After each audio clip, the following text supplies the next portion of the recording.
কোথায় গেল আপনার খালেদ মোশাররফ জনগণ তাদের দাঁত ভাঙার জবাব দিয়েছিল এবং তাদেরকে সেদিন আপনি জনগণের হাতে সিপাহী জনতার হাতে নিহত করেছিল। এই ছিল সেদিনকার ইতিহাস। সেই 1975-এ সেই 7ই নভেম্বর যদি না হতো তাহলে আমরা বাংলাদেশ জাতীয়তাবাদী দল গঠন করতে পারতাম না এবং আমাদের নেতা প্রেসিডেন্ট জিয়াউর রহমান হতে পারতেন না।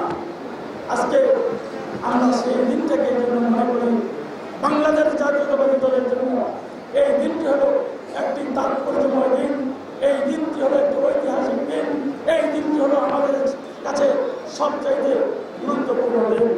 তাই এই দিনের যে স্পিরিট, এই স্পিরিটটিকে আমরা বুকে লালন করে আমরা আমাদের কাজগুলো করতে হবে। আমরা এখন যে অবস্থা, সামনে যে নির্বাচন, আমাদের নেতা তারেক রহমান এখান থেকে প্রায় 10,000 কিলোমিটার দূরে সেই লন্ডন থেকে মাত্র স্কাইপের মাধ্যমে একটি কম্পিউটারের মাধ্যমে সারা বাংলাদেশে তার যে মেধা, তার যে বিচক্ষণতা, শহীদ প্রেসিডেন্ট জিয়াউর রহমানের যে সুযোগ্য উত্তরসূরি এবং আমাদের নেত্রী বেগম খালেদা জিয়ার সুযোগ্য সন্ধান তার প্রমাণ উনি বারবার দিয়ে চলেছেন। আজকে যে সমস্ত দলগুলি বড় বড় কথা বলে, যারা হাঙ্কি পাঙ্কির কথা বলে, তাদের অস্তিত্বই খুঁজে দেওয়া যেত না যদি আমরা তাদেরকে আশ্রয় না দিতাম, আমরা যদি তাদেরকে ছায়া না দিতাম, তাহলে ফ্যাসিস্ট সরকার তাদেরকে একবারে বংশসহ নির্বংশ করে দিত। কিন্তু সেই 1991 সালে আমাদের উদার নেত্রী দেশ নেত্রী বেগম খালেদা জিয়া হয়তো তাদেরকে একটু আশ্রয় দিয়েছিলেন এবং তাদেরকে আশ্রয় দেওয়াতে তারা সেদিন প্রাণ আবার ফিরে পেয়েছিলেন। তারপরে দেখেন তারা যে বেঈমান মির্জাফর, তার প্রমাণ 1996 সালে তারা আমাদেরকে ছেড়ে আবার আওয়ামী লীগের সাথে দিয়েছিলেন এবং আমাদের 1996 সালে আমরা যাতে ক্ষমতা থেকে চলে যেতে হয় সেই জন্য তারা আওয়ামী লীগের সাথে মিলে তারা আমাদের বিরুদ্ধে আন্দোলন করেছিল। তারপরে আবার 2001 সালে আবার তারা এসে আমাদের সাথে আবার যোগ দেয় এবং আমরা তাদেরকে আবার পুনর্বাসন করি। এই পুনর্বাসনের সুযোগে তারা আস্তে আস্তে মোটা তাজা হতে লাগলেন এবং আজকে দেখেন, আজকে তারা যে সমস্ত কথা বলে, এখন নির্বাচনের জন্য এই সরকার প্রস্তুতি নিয়েছে, সারা দেশবাসী নির্বাচনের প্রস্তুতি নিয়েছে, কিন্তু তারা এখনো ষড়যন্ত্র করে যাচ্ছেন। তারা আবার বলছেন 11 তারিখে তাদের নির্বাচন আছে। কয়েকটি ইসলামিক দল নিয়ে আমরা অন্য ইসলামিক দলগুলিকে বলবো, আপনারা এই মির্জাফর জামাত ইসলামের খপ্পরে আপনারা বলবেন না। তারা বেঈমান। আজকে আপনার তারা কিন্তু তারা নাম হলো জামাত ইসলামী, কিন্তু সেই জামাত ইসলামী ইসলামিক দল নয়, তারা অনিসলামিক কর্মকাণ্ড করে বেড়ায়। সেই জন্য অন্যান্য যে সমস্ত ইসলামপন্থী ভাইয়েরা আছেন, আপনাদেরকে অনুরোধ করবো, আপনারা জামাতের খপ্পরে পড়বেন না। দেশ এখন চাচ্ছে একটি সুস্থ অবাধ নিরপেক্ষ নির্বাচন, জাতি চেয়েছে সেই নির্বাচনের দিকে। যদি সেই নির্বাচনে কোনো রকমের বাধা হয় তাহলে দেশের পরিণতি অত্যন্ত ভয়াবহ হবে। আমরা মাথা তুলে দাঁড়াতে পারবো না। আমাদের অন্যান্য যে সমস্ত আধিপত্যবাদ যে রাষ্ট্রগুলি, সেগুলি কিন্তু আমাদেরকে দখল করে নিয়ে ভোগ করার জন্য তারা তাকিয়ে আছে। সেই জন্য আমরা মনে করি এই নির্বাচন, এই ফেব্রুয়ারি মাসের প্রথম সপ্তাহে যে নির্বাচন, সেই নির্বাচন হতেই হবে।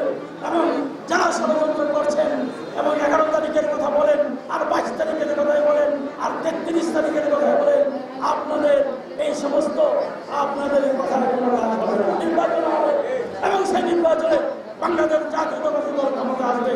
ইতিমধ্যে আমাদের 237টি আসনে নির্বাচনে মনোনীত প্রার্থীদের নাম ঘোষণা করা হয়েছে এবং আমরা অতি সত্বর আরও কয়েকটি নির্বাচন যে আসনগুলি আছে সেই আসনগুলিও প্রার্থী খুব তাড়াতাড়ি ঘোষণা করা হবে এবং সেখানে আমাদের সমমনা যারা আছে, বিগত দিনে যারা রাজপথে আমাদের সাথে আন্দোলন করেছে, সংগ্রাম করেছে, তাদের শক্তি এলাকায় যাই দেবেন না কেন আমরা তাদেরকে সহযোগিতা করব।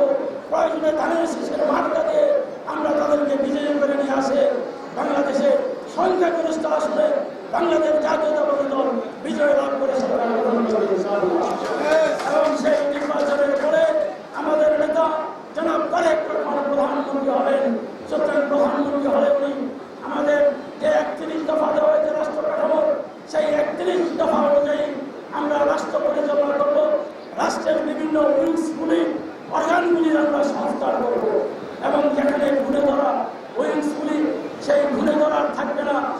সেগুলি মেরামত করবো।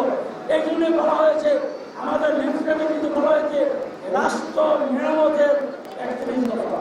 আমরা মেরামত করবো সেগুলি, যেখানে ঘুরে ধরা আছে সেগুলিকে আমরা মেরামত করতে চাই। সুতরাং আপনারা কারো কোনো প্ররোচনায় কান দেবেন না। নির্বাচন হবে, উপস্থিত সাংবাদিক ভাইদের উদ্দেশ্যে বলছি, নির্বাচন হবে এবং নির্বাচনে যারা বাধা দিতে চাচ্ছেন তাদের বাধায় কোনো কাজ হবে না। তারা পার্শ্ববর্তী কোনো দেশের ইঙ্গিতে হয়তো এই ধরনের ঘটনাগুলি ঘটাচ্ছেন, তা আমরা বুঝি, অথবা অন্য কোনো আধিপত্যবাদ রাষ্ট্রের তারা ইশারায় বাংলাদেশকে একটা অস্থিতিশীল রাষ্ট্রে পরিণত করতে চাচ্ছে। সেই সুযোগ বাংলাদেশের জনগণ দেবে না। আমরা প্রস্তুত আছি, বিএনপির জনগণ প্রস্তুত আছে। সুতরাং আপনাদেরকে আবারও বলছি যে এই ঐতিহাসিক 7ই নভেম্বরের বিপ্লব সংহতি দিবস সংহতি জানিয়েছিল সেদিন জনতা সেনাবাহিনীকে। আজকে আপনারা এই বিএনপির সাথে সমস্ত জনগণ মিলে আগামী দিনে নির্বাচনে আপনারা আমাদেরকে সহযোগিতা করবেন, দেশকে পরিচালনা সুস্থভাবে করতে পারি সেই প্রত্যাশা আপনাদের কাছে করে আমি আমার বক্তব্য এখানে শেষ করছি। আল্লাহ হাফেজ। বাংলাদেশ।